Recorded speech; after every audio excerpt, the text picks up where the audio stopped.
जब भी आप ट्रेडमार्क अप्लाई करते हैं तो आपको एक कन्फ्यूज़न आगे आने वाले प्रोसेस में ज़रूर होती है कि ट्रेडमार्क अपोजिशन क्या है एंड रेक्टिफिकेशन क्या है, क्योंकि दोनों ही सिमिलर लगते हैं बट रियलिटी में इनका जो मतलब होता है और प्रोसेस होता है दोनों ही वो अलग अलग होते हैं। सो आज की वीडियो में मैं आपको इजी एग्जाम्पल के साथ ये बताऊंगी कि इन दोनों में क्या डिफरेंस है एंड आपके ट्रेडमार्क में जो एप्लीकेबल होगा वो कौन सा होगा, कि आपका अपोजिशन है या फिर रेक्टिफिकेशन है। सो ये दोनों ही एक लीगल टूल्स हैं, ठीक है, trademark opposition and rectification, but दोनों का स्टेज अलग अलग होता है। दोनों जब भी अप्लाई किए जाते हैं एक अलग अलग सिचुएशंस होती है, तो इन दोनों के बारे में आपको क्लियर इन्फॉर्मेशन मिल जाएगी। So hello guys, welcome back to my YouTube channel. तो कई सारी कन्फ्यूज़न इस तरह की आ रही थी कि अपोजिशन क्या है और रेक्टिफिकेशन क्या है, तो इसके लिए नेक्स्ट वीडियो है। तो वीडियो को शुरू करते हैं। तो सबसे पहले ट्रेडमार्क अपोजिशन क्या है। देखिए, ये एक लीगली चैलेंज किया जाता है जब भी किसी ट्रेडमार्क को किसी थर्ड पार्टी। अब थर्ड पार्टी कौन सी होती है?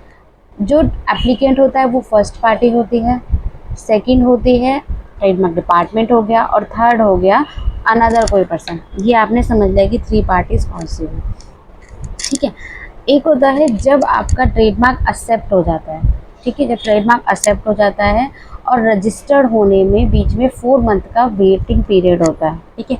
इसमें आपको वेट करना होता है। इस ड्यूरेशन में जब कोई थर्ड पार्टी, कोई भी अनदर, ठीक है, कोई बिजनेस हो सकता है, कोई इंडिविजुअल हो सकता है, अगर वो ट्रेडमार्क डिपार्टमेंट में कंप्लेन रेज करता है आपके ट्रेडमार्क के अगेंस्ट में, तो वो होता है ट्रेडमार्क अपोजिशन, ठीक है।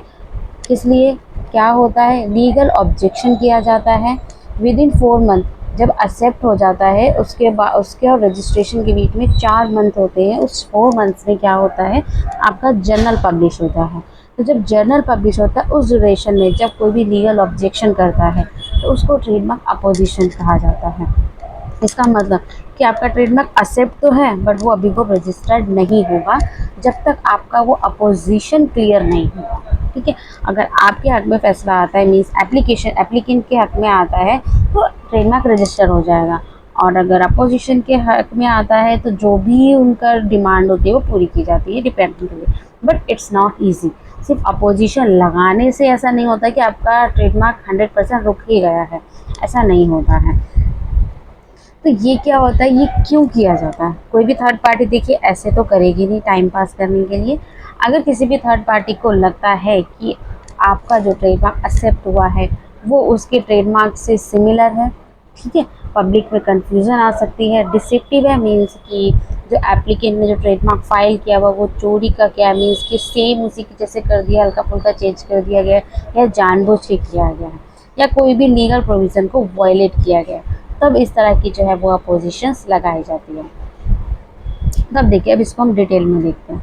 सबसे पहले इसका एक स्ट्रक्चर होता है। क्या स्ट्रक्चर होता है, बट पहले हम एक देख लेते हैं डिटेल में क्यों होता है। अगर इसकी हम ग्राउंड से बात करें तो डिस्ट्रिक्ट में कन्फ्यूज़न हो सकती है, एग्जिस्टिंग मार्केट, ठीक है। इस एग्जाम्पल भी देख के मैं आपको बताऊँगी। तो देखिए एग्जाम्पल क्या है, ये आपका ब्रांड है एडिडास, काफ़ी ज़्यादा फेमस ब्रांड है।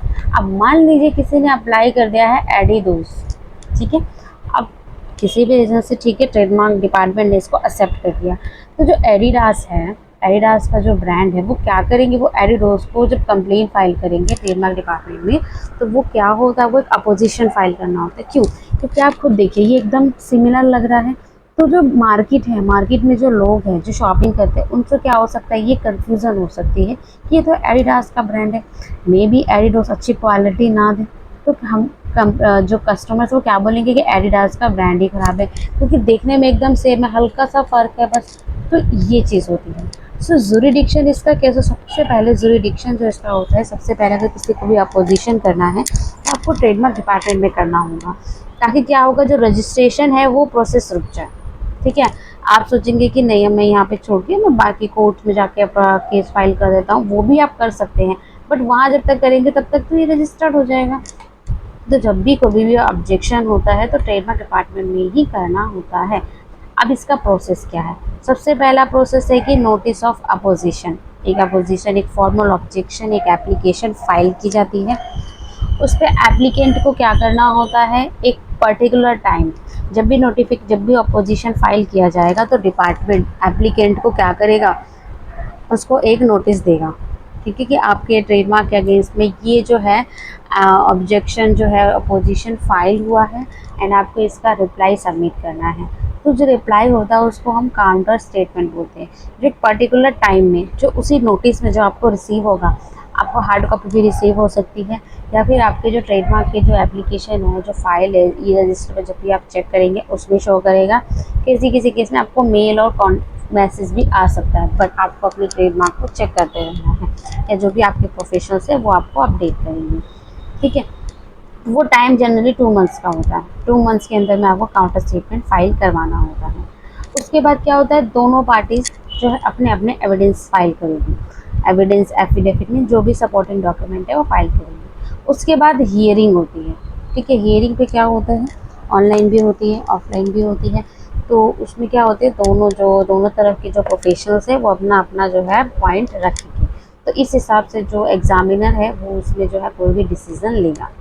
एक ही ज़रूरी नहीं, ऐसा नहीं कि एक हियरिंग हुई उसके बाद होगी नहीं, ज़रूरत पड़ती है तो और हियरिंग्स भी ली जाती हैं, ठीक है। ये आपको होप तो कि आपको समझ आ गया होगा कि अपोजिशन, ट्रेडमार्क अपोजिशन क्या चीज़ है, कब होती है। तो जो ट्रेडमार्क अपोजिशन है वो कब होती है, आपका जर्नल पब्लिश हो गया, मीन्स एक्सेप्ट हो गया है, उस एक्सेप्टेंस और रजिस्ट्रेशन के बीच में 3 मंथ्स का डिफरेंस होता है। उस बीच में क्या होता है, ट्रेडमार्क अपोजिशन फाइल होती है। तो फिर भी अगर अपोजिशन में कोई भी कन्फ्यूजन है तो आप वीडियो को बैक करके देखिए। तो अब हम आते हैं ट्रेडमार्क रेक्टिफिकेशन पे, ठीक है। रेक्टिफिकेशन भी एक तरह से लीगल प्रोसीजर ही है। ये किस पे किया जाता है, जो ट्रेडमार्क ऑलरेडी रजिस्टर्ड हो गया है, ठीक है। रजिस्टर्ड हो गया, बट ऐसा नहीं कि रजिस्टर्ड हुए उसको 5 साल हो गया अब रेक्टिफिकेशन फाइल करें। सब चीज़ का एक टाइम ड्यूरेशन होता है। मान लीजिए आपकी नज़र तब पड़ी, इतने में वो ट्रेडमार्क रजिस्टर्ड हो गया, तब उस ट्रेडमार्क के नेम को, आपको नेम जो है प्रॉब्लम क्रिएट कर रहा है, प्रॉब्लम क्रिएट कर सकता है, आपको ऐसा लगता है, उस समय जब आप फाइल करेंगे वो ट्रेडमार्क रेक्टिफिकेशन फाइल होगा। तो उससे क्या होगा, जब भी उस ट्रेडमार्क के एप्लीकेशन को सर्च किया जाएगा ये रजिस्टर पे, तो रेक्टिफिकेशन फाइल दिखाएगा, ये चीज़ है। तो ये प्रोसेस क्या है, एड्रेस रॉन्गफुल रजिस्ट्रेशन, किसी भी रीज़न से रजिस्ट्रेशन ले लिया वो, तो ये रजिस्ट्रेशन के बाद करेक्शन के लिए फाइल किया जाता है। कौन से इश्यूज, उसमें एड्रेस क्या किए जाते हैं इशू, कि ट्रेडमार्क नेम को अमेंड किया जाए, मीन्स इसमें चेंज किया जाए, इसको करेक्ट किया जाए, रिमूव किया जाए। तो इन सारी चीज़ों की जो एप्लीकेशन लगाई जाती है, या इसको आप कह सकते हैं इन्फ्रिंजमेंट भी। इन्फ्रिंजमेंट का जब केस फाइल होता है तो यही होता है, आपका ट्रेडमार्क आपने रजिस्टर कर लिया और तब जो है किसी को पता लगा कि इस तरह का नेम जो है वो रजिस्टर हो चुका है, या फिर आपने ट्रेडमार्क रजिस्टर नहीं भी किया और आप फिर भी उस नेम को यूज़ कर रहे हैं बिना ऑनर की सहमति के, बिना उसके एग्रीमेंट के आप उसको यूज़ कर रहे हैं, तो वो भी आपका ट्रेडमार्क इन्फ्रिंजमेंट में वो आता है। जैसे आप ये बड़े बड़े ब्रांड देख लीजिए, मैकडोनल्ड्स, डोमिनोज, पिज़्ज़ा हट, इसके कई सारे स्टोर्स होते हैं। तो वो जो स्टोर ओनर्स होते हैं वो क्या करते हैं, वो इन ब्रांड से अपनी फ्रेंचाइजी लाइसेंसिंग एग्रीमेंट के ज़रिए तब लेते हैं। ऐसे अपने आप ही किसी भी नए ब्रांड को आप ओपन नहीं कर सकते हैं।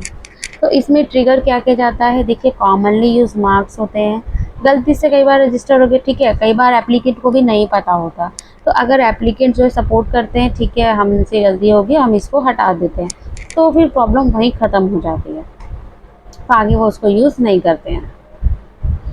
तो अब इसके की डिटेल्स ग्राउंड देखिए, क्या रॉन्गफुल रजिस्ट्रेशन हो गया, मीन्स कई बार एप्लीकेंट को नहीं पता था कि ये ट्रेडमार्क किसी का काफ़ी वर्केबल है, काफ़ी टाइम से वो यूज़ कर रहे हैं, और अगर एप्लीकेंट का जस्ट न्यू बिजनेस है तो वो उसको चेंज कर लेते हैं, ठीक है। या फ्रॉड, कई बार फ्रॉडोलेंट के लिए भी कई बार ऐसे केसेस भी आए हैं।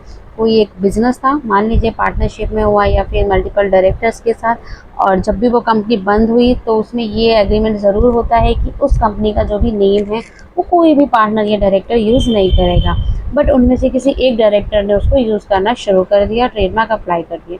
तो इस चीज़ को लेके भी कई सारे रेक्टिफिकेशन जो है वो फाइल होते हैं। नेक्स्ट है फेल टू ऑब्जर्व कंडीशन, जो भी रजिस्ट्रेशन रिन्यूअल जो है वो नहीं कर पाए तो भी रेक्टिफिकेशन के लिए वो जाता है। Not use of trademark continues, अगर आप 5 साल तक ट्रेडमार्क को यूज़ नहीं कर रहे हैं तो भी जो है वो रेक्टिफिकेशन में जाता है। किसी को चाहिए तो ठीक है वो रेक्टिफिकेशन फाइल कर सकते हैं। क्लरिकल एरर हो गया, गलती से भी कई बार ट्रेडमार्क रजिस्टर हो जाते हैं, तो वो चीज़ है। वायलेशन है, अगर सेक्शन 9, 11, 57 का वायलेशन है बट स्टिल वो रजिस्ट्रेशन हो गया, तो क्या रेक्टिफिकेशन में चला जाता है। कई बार डिपार्टमेंट खुद भी रेक्टिफिकेशन का जो है वो ले सकता है। तो रेक्टिफिकेशन देखिए ट्रेडमार्क ऑनर कर सकता है, ठीक है, एग्रीव्ड या थर्ड पार्टी कर सकती है। Correct minor errors, update detail in their on registered trademark. Suppose आपका ही ट्रेडमार्क है, उसमें कुछ आपको करेक्शन करनी है, ठीक है, तो आप खुद भी अपने ट्रेडमार्क का जो है वो रेक्टिफिकेशन फाइल कर सकते हैं। कोई थर्ड पार्टी भी फाइल कर सकती है। अफेक्टेड एंटिटी, किसी और कोई और बिजनेस है उसको प्रॉब्लम हो रही है तो वो फाइल कर सकते हैं। ये स्पेसिफिक केस होता है, कब होता है, जब ट्रेडमार्क रजिस्टर हो गया है। इंटेलेक्चुअल प्रॉपर्टी जो बोर्ड होती है वो उसके पास फिर ये सूट एक केस की तरह जो वहाँ चलता है। अब उसका सेम वही प्रोसेस होता है, रेक्टिफिकेशन फाइल होगा, जो एप्लीकेंट है उसको उसका रिप्लाई सबमिट करना होगा, दोनों एविडेंसेस लगाएंगे और हियरिंग्स होगी। अब देखिए अपोजिशन एंड रेक्टिफिकेशन, अब बसेस क्या है, दोनों में क्या फ़र्क है वो एक बार देख लेते हैं। देखिए व्हेन फाइल, तो रजिस्ट्रेशन से पहले ये जो है लाइन ये अपोजिशन की है, ये है रेक्टिफिकेशन की। तो रजिस्ट्रेशन से पहले अपोजिशन फाइल किया जाता है और रजिस्ट्रेशन के बाद जो है वो रेक्टिफिकेशन फाइल किया जाता है। कौन फाइल कर सकता है? कोई भी थर्ड पार्टी, कॉम्पिटिटर्स हो गए, जनरल पब्लिक्स हो गए वो। बट रेक्टिफिकेशन फाइल करने के लिए आपको ट्रेडमार्क ऑनर होना पड़ेगा। एग्रीड थर्ड पार्टी जो है वो कर सकती है, कोई भी अफेक्टेड एंटिटी कर सकती है। पर्पस की अगर हम बात करें तो देखिए रजिस्ट्रेशन को रोकना होता है और जो भी कॉन्फ्लिक्ट है इसलिए जो है अपोजिशन फाइल किया जा सकता है, क्योंकि जब भी आप अपोजिशन फाइल करेंगे तो एप्लीकेंट का रजिस्ट्रेशन सर्टिफिकेट है वो नहीं आएगा, ठीक है। करेक्ट या फिर गलती से रजिस्टर हो गया, करेक्शन करवानी है तो रेक्टिफिकेशन फाइल करना होगा। की ग्राउंड्स की देखिए बात करें तो अगर सिमिलर ट्रेडमार्क है, कन्फ्यूज़न हो रही है, बैड फेथ से कराया जा सकता है, कई सारे रीजंस हो सकते हैं जिससे जो है वो अपोजिशन को फाइल किया जाता है। क्लैरिकल एरर हो गया, यूज़ नहीं कर रहे हैं, ठीक है, कोई लीगल प्रोविज़न का वॉइड हो रहा है। कई बार एक बार अभी कुछ टाइम पहले कुछ बहुत ही अजीब वर्ड का जो है ट्रेडमार्क वो गलती से रजिस्टर्ड हो गया था, चैनल पर ऑलरेडी उसके लिए वीडियो भी है, तो वो भी आप देखिए। तो उस वजह से भी जस्ट करवा उसका रेक्टिफिकेशन डिपार्टमेंट खुद भी एक्शन वो ले लेता है। अथॉरिटी जो है ट्रेडमार्क रजिस्ट्रार होती है, और जो अपोजिशन के केस में ट्रेडमार्क रजिस्ट्रार होती है, और रेक्टिफिकेशन केस में ट्रेडमार्क रजिस्ट्रार भी हो सकते हैं और आईपी अपीलेंट कोर्ट भी हो सकते हैं।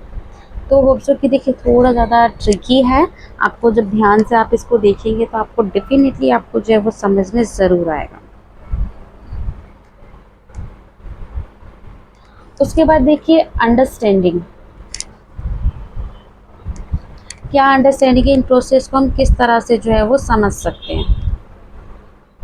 इन प्रोसेस को हम देखते हैं। देखिए सबसे पहले क्या किस लिए है ये इम्पोर्टेंट, ब्रांड आइडेंटिटी प्रोटेक्शन। देखिए किसी ने कोई भी यूनिक ब्रांड लिया है तब उसने अपनी मार्केट में कोई एक रेपुटेशन बनाई है, कोई भी ऐसे आकर उस ट्रेडमार्क को यूज़ करे, तो जो एप्लीकेंट है जिसने बनाया है, जो ऑलरेडी रजिस्टर्ड है या जो वो यूज़ कर रहा है, उसके राइट्स को सिक्योर करने के लिए देखिए ये अपोजिशन और रेक्टिफिकेशन दोनों ज़रूरी है।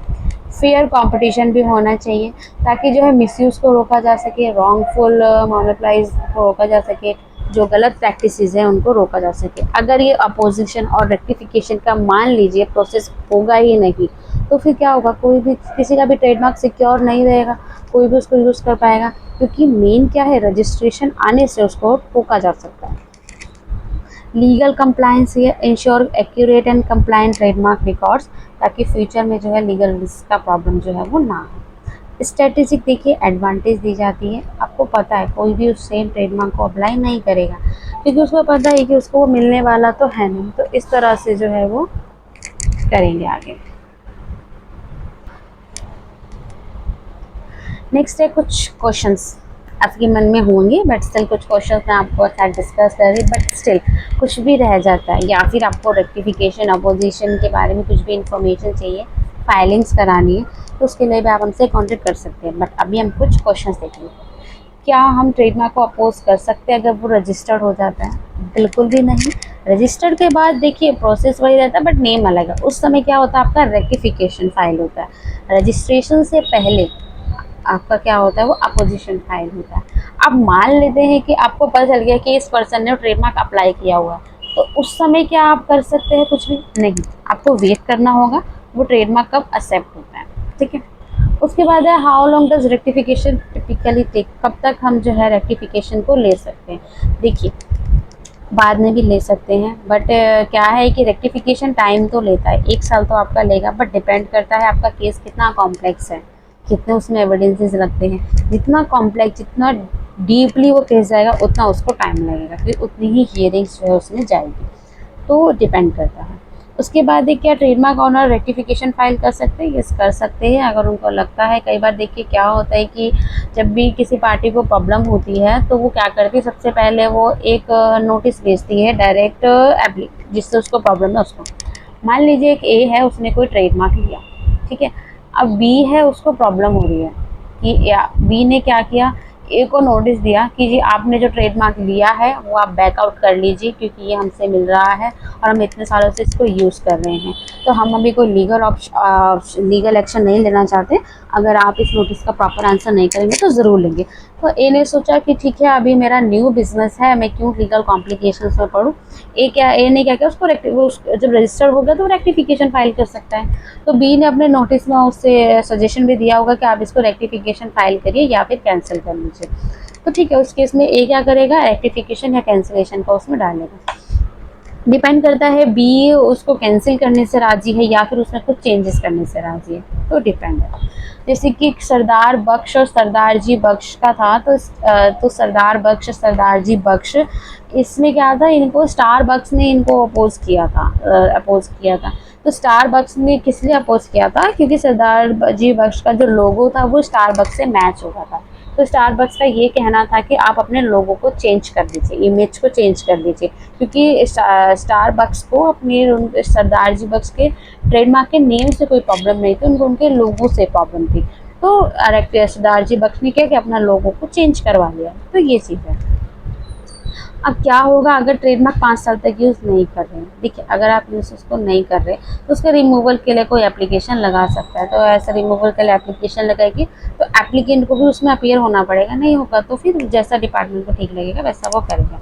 बट देखिए इतना ईजी नहीं होता है, इतना टफ भी नहीं होता है, बट बेस्ट प्रैक्टिस क्या है कि आप अपना ब्रांड का नेम हमेशा यूनिक रखें, ठीक है। उसको आप प्रॉपर चेक करवाएं, क्योंकि देखिए आज के टाइम में मैं बात करूँ तो 1 से 1.5 साल लग रहा है ट्रेडमार्क के स्टेटस को अपडेट होने में। मीन्स जब आप उसको अप्लाई करते हैं तो 1 साल तक तो वो ट्रेडमार्क नेम किस पे रह रहा है, फॉर्मेलिटी चेक पास पे ही रह रहा है। तो इतना टाइम जब आप लगाएंगे तो बेस्ट है कि किसी अच्छे अपने यूनिक नेम पे लगाएं, और अपना लोगो जो आप डिज़ाइन करवाते हैं उसको भी आप यूनिक रखें, और अप्लाई करने से पहले उसको आप ज़रूर से ज़रूर चेक करें, ठीक है। क्योंकि आप चेक नहीं करेंगे, ऐसे अप्लाई कर देंगे तो फिर वो आपका उतना टाइम भी वेस्ट जाएगा और आपका ट्रेडमार्क भी आपको नहीं मिल पाएगा, और मिल भी गया तो अपोजिशन रेक्टिफिकेशन का रिस्क रहेगा। तो बेस्ट है आप उसको अच्छे से चेक कर